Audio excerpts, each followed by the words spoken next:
Have you ever imagined stepping into the IELTS writing exam knowing exactly what to write? Not because you memorize a model answer, but because you are full of confidence that you can understand the question and respond with clarity? In this short series, we're not just teaching you how to paraphrase. We want to show you how to own your writing by building your ideas from inside out. Paraphrasing is just the beginning. What matters most is that you understand what you read, think clearly about it, and express your opinion with confidence. And that's exactly what will help you do. In today's lesson, we'll walk through how to approach an agree or disagree prompt about technology, step by step. Not by copying phrases or memorizing templates, but understanding the question, knowing how to break it down so you know how to give a logical response, naturally and confidently. This is not just about writing better, it's actually thinking better and knowing exactly what to write. But such approach could lead to confusion because you don't know which words to use. And maybe your paraphrase sentence sounds so unnatural, or the meaning is entirely different with what is prompted.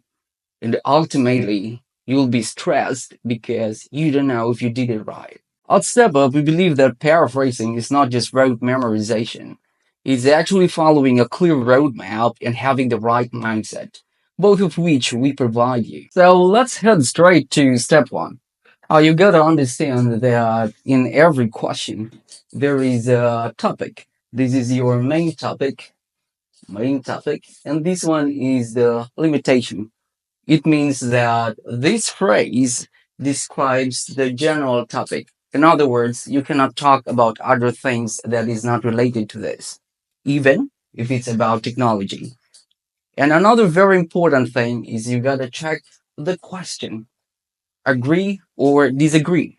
In other words, you choose. Do you agree or disagree? Step two, you gotta think of appropriate synonyms. Now, there's one thing that is very important to remember, and it's this. Appropriateness is the word or phrase a good substitute for the word or phrase in the prompt. Let's take a look at this. Technology. A very good synonym for the word technology is advancement.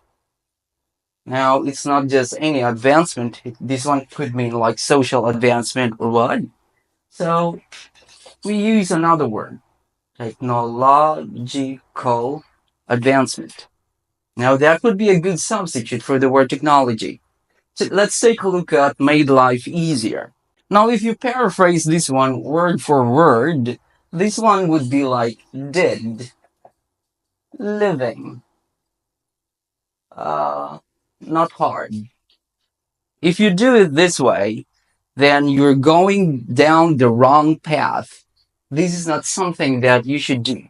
You gotta think of the meaning. What is the meaning of made life easier? Now, you have to remember that you don't have to substitute every word in the question. A very easy way to do this one, if you are still starting, would be made life more convenient. This one is an easy way to do it, such as simplified daily life. Now that you have thought of some synonyms that you can use in your writing, the next step is for you to restructure the sentence. Let's take a look at this one. Technology has made life easier for people. What you can do is to restructure the sentence, perhaps by changing an active sentence to a passive sentence, or vice versa. Let's see what we can do with this one. So I'm gonna use this one for this. That is one. And then this, that is two. So let's see how I'm going to structure it. Nowadays, simplified daily life has been achieved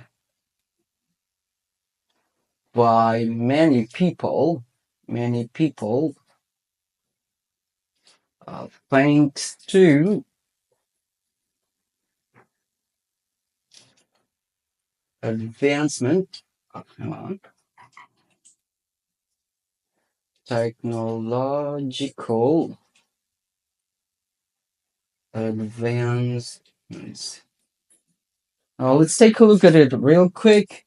This one, technology has made life easier. Notice that this part is on this part. Here, it comes right after the verb. Here, I'm using it as the subject of the sentence. Notice also that I used has been, which is a passive verb. The use of by indicates that this one is a passive. We need this one to show that this one is about people. And here's the main topic right here. You've got this, and that. When you paraphrase, you gotta remember that it's not just changing the structure or using words, different words. You gotta make sure that all major parts of the prompt are all reflected in your paraphrase sentence. Yes.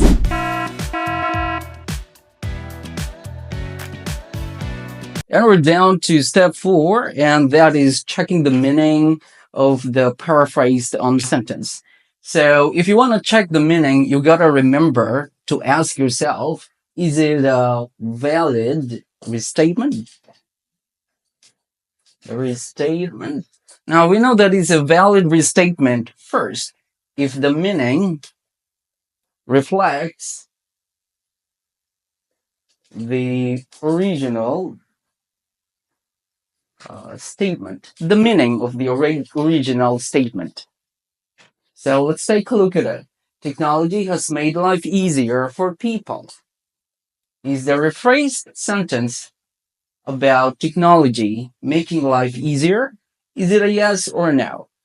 Let's check it out. Simplified daily life has been achieved by many people thanks to technological advancement.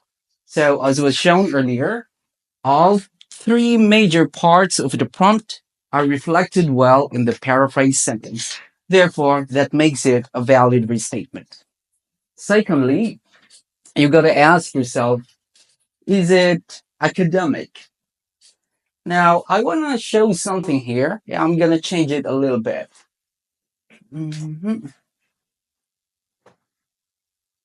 Okay, let's try this one. I'm gonna change it.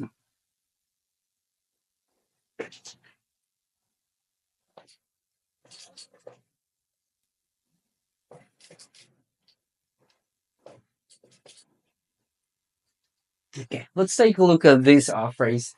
The time now of the world. That makes it very strange. That is something that you see in a fantasy book, not in an essay, not in an academic essay. Another one, daily life. If I change this one with something like life of people both poor and rich. Let me put there every day. Here, let's take a look at it. Everyday life of people both poor and rich.